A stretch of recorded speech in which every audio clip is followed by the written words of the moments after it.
문재인 대통령의 지지율이 갤럽의 79, 그리고 리얼메타의 74.4가 나왔습니다. 지난주보다 리얼메타가 2%, 갤럽에 1% 올랐다고 이야기를 해요. 그런데 이게 다 무슨 소용이 있겠습니까? 지지율이 99%가 나온들 무슨 의미가 있겠습니까? 지지율을 높이고, 지지율이 높으니까 또 밀어붙이고 상대방을 깨고, 그러면서 또 지지율을 올리면서 선순환을 할 수 있다, 이렇게 생각을 할 수 있겠는데요. 저는 모든 것이 차면 기우는 것이 순리라고 보고 있습니다. 지금 지지율 독재로 가고 있다라는 칼럼도 하나 나왔는데요. 자, 문 대통령은 지금 직접 민주주의를 이야기를 하면서 간접 민주주의의 폐해가 매우 심했고, 그래서 앞으로도 국민들이 직접 민주주의를 위해서 더 노력해야 된다, 이런 뉘앙스로 국민보고대회에서 이야기를 했습니다. 이 국민주권이라고 자꾸 강조하는 문제는요, 국회를 무력화시키고 정치적으로 반대 진영을 무력화시키면서 거리의 대중들을 동원해서 앞으로 자신이 하고 있는 모든 정책과 또 이 국정 방향을 밀어붙이고, 또 자신의 정치적 반대 진영에 대해서 적폐청산이라는 딱지를 붙이면서 그들을 실질적으로 법적으로 청산하겠다라는 의지를 보여주는 게 아니냐. 문 대통령은 진 100일 기자회견에서 국민주권의 시대가 시작되었다라고 했고, 100대 과제 보고서의 첫머리에는 주권자 국민은 나를 대표하지 못했던 기존의 정치를 한계를 넘어서 국민 개개인이 권력의 생성 과정에 직접 참여하고 결정하는 새로운 국민의 출현이라고 이야기도 했습니다. 또 국민보고대회 행사에서는 한 발 더 나아가서 직접 민주주의까지 말을 했는데요.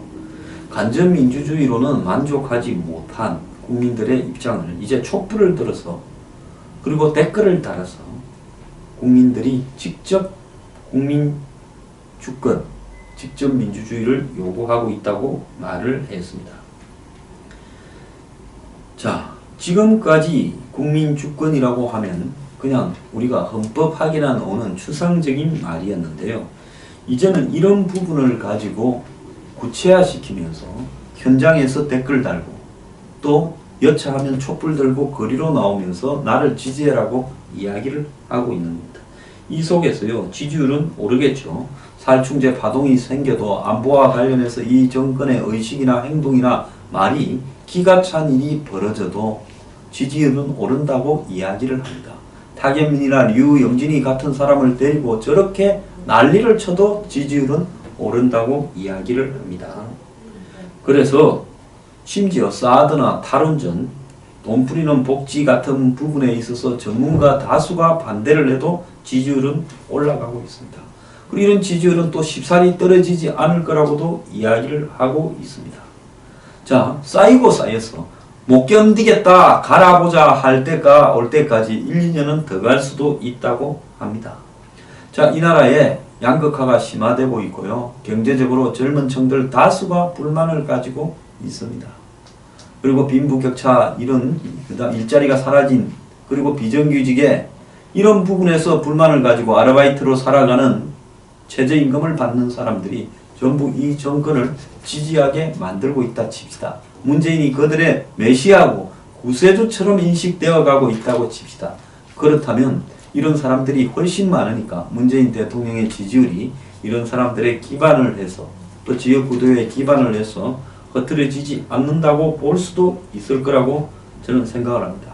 그래서 소득주도 성장, 국민들의 월급을 늘려줘서, 쓸 돈을 늘려줘서 성장을 하겠다라는 기상천외한 이야기까지도 하고 있습니다.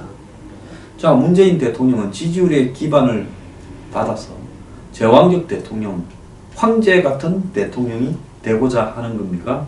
뭡니까? 문제는 이런 무소불위의 권력은 항상 문제를 낳기 마련이고, 나중에 저지르는 사람 따로, 치우는 사람 따로가 될 수 있습니다. 지금 이런 식으로 문재인 대통령의 선순환이라는 부분을 위해서 동원되는 것이 국민에 대한 일종의 프로파간다, 선동입니다. 그 선동의 핵심에 타겟민이 있습니다. 타겟민이 수많은 메시지를 던지는데요. 어제 청와대에서는 수석 비서관 회의가 있었는데 대통령이 모두 발언 없이 곧바로 회의 들어가자고 했습니다. 보통 말을 많이 하죠. 그때 필요한 말을 과잉이라고 할 정도로 대통령이 메시지를 쏟아냈는데 이제는 메시지가 없이 바로 회의에 들어갔다는 겁니다. 자, 왜 그러냐는 부분에서 최근에 대통령 메시지가 과잉 노출되고 있고 이것이 일부의 저항감을 불러일으키고 있다. 그래서 완급 조절이 필요하다는 건의가 있었다는 겁니다. 참모들 사이에도 제정신을 가진 사람이 있어서 이렇게 막 던지고 이러면 국민들이 염증을 냅니다. 그 대표적인 시발점이 지난 일요일 20일에 있었던 저녁 8시 골든 프라임 타임 시간에 드라마고 예능이고 올스톱 시키고 5개 채널에 또 일부 자체 가세한 채널까지 포함해서 한마디로 국민들에게 생쇼를 1시간 동안 보여줬습니다. 자자찬 생쇼였죠. 자축연이었죠. 국민들이 굳이 그거를 다 볼 이유가 없었는데도 불구하고 강제적으로 채널을 돌릴 데가 없어서 본 사람도 많았습니다.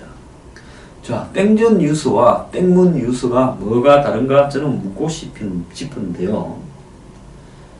자, 대통령은 회의만 열렸다, 사람만 만났다 하면 전쟁 반대, 무슨 당근병 갑질부터 시작해서 온갖 메시지를 이렇게 쏟아부었고요.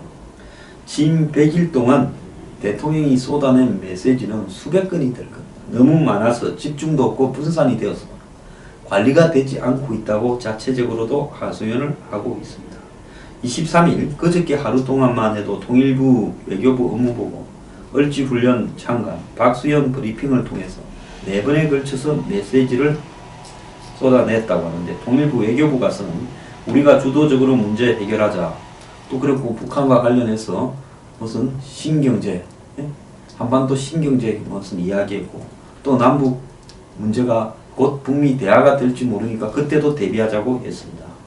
심지어 청와대 대변인 브리핑은 5.18 광주민주화운동 제조사까지 지시했고 이렇게 말을 했습니다. 그래서 이런 어떤 문제가 총리나 장관 또 정부 대변인 등이 이야기해야 될 문제를 전부 대통령이 이야기하다 보니까 이낙연 총리가 책임 총리는 고사하고 어디 있는지 찾을 수 없는 총리가 되어버렸습니다. 의전도 제대로 소화 못하는 의전 총리라고 부르기에도 격이 낮아져 버렸습니다.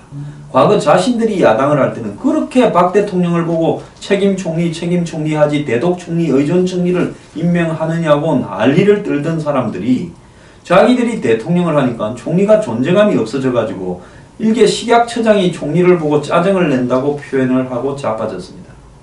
그래서 대통령이 처음부터 끝까지 만기칠람을 하느냐고 하는 이야기까지 나왔는데요. 이 만기칠람 어디서 많이 들어본 이야기죠.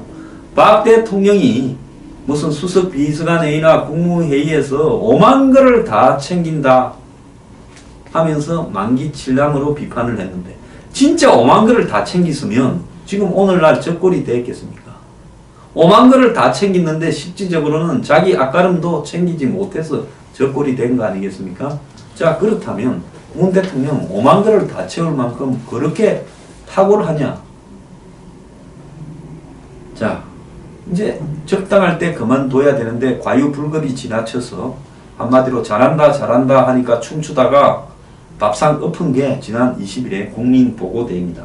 저들끼리 모여서 자아자찬도 도를 넘은 자아자찬이죠. 누구는 그날 가고 누구는 안 갔는지 자기 진영 내부에서도 불만이 터져 나오고 있을 겁니다. 타겟민의 수준이 우리 사회의 주류도 아니었고 그렇다고 이런 이벤트에 있어서 탁월한 능력을 가진 사람도 못 된다고 보는데 타겟민한테 기대어서 재미 좀 봤다고 감성이면 다 통한다고 판 벌렸다가 욕만 바가지로 먹은 것이 지난 보고대회인데 그럼에도 지지율 올라가니 문제될 것 없다고 생각했을지 모르겠습니다. 그런데 지지층 속에서도 이번 행사는 너무 심했다. 그래서 대국민 보고대회는 실패한 것 같아 하는 이야기까지 나온 겁니다. 자, 문 대통령 항상 박수 칠 때 떠나야 되고 이렇게 잘한다 잘한다 할 때 고마해야 됩니다. 제가 볼 때 이 브레이크는요 풀려 있어서 아마 스톱이 안 될 겁니다. 자, 류영진이 한번 보세요. 세상이 다 잘라야 된다 하는데 임종석 비서실장이 전화로 엄중하게 이야기를 했다 하면서 끝냈습니다. 저렇게 엉망으로 업무 능력도 없고 최순실이 무슨 5명의 호스트와 뭐 놀아놨다부터 홍준표, 박근혜 이런 사람들을 무슨 마치 사이코패스니 온갖 이야기를 다 한 사람이 지금 자기는 저렇게 엉망이고 개판이었으면 잘라야 될 건데 유영진을 자르는 대신에 염려와 당부만 이렇게 전달했다고 하는 것은요, 박주선 민주당 비대위원장이, 국민의당 비대위원장이 빽이 세기는 센 모양이다 이렇게 이야기를 했는데요. 자, 대통령이 비서실장을 시켜서 전화로 염려성 경고를 했다고 하고 총리한테는 이 질책이 아니라 짜증이라고 이야기를 하는 이 유영진 식약처장은 도대체 얼마나 깊은 백을 갖고 있는 겁니까? 이 백의 배경이 뭐겠습니까? 정치적 오만함이거나 아니면 이렇게 문민 독재, 군사 독재 버금가는 지지율 독재를 하고 있으면서 나하고의 깊숙한 관계가 오랫동안 엮인 사람은 너네들이 뭐라 해도 안 잘라도 내 지지율은 살충제 계란 파동에서도 유지되니 걱정할 거 없다라는 거 아니겠습니까? 유영진이 계란 승인이 하루에 126개 먹어도 살충제 계란 문제 없다면서요. 그냥 당신이 국민 앞에 삶아서 후라이로 풀어서 어쨌거나 계란 126개를 먹고 몸으로 때우는 게 낫지 않겠어요? 자, 문재인 대통령 이제 이 지지율에 취해가지고 정상적인 판단력을 상실했다고 보는 것이 국민보고대라는 생쇼를 하다가 난리를 친 타겟민, 그리고 그야말로 말을 해도 스트레스, 웃어도 스트레스를 주는 무능한 유영진에 대한 옹호에서 지금 나오는 거 아니겠습니까? 이제 이 끝이 보이고 있습니다. 더 빨리 끝이 올 수 있다는 걸 제가 경고를 하는데요.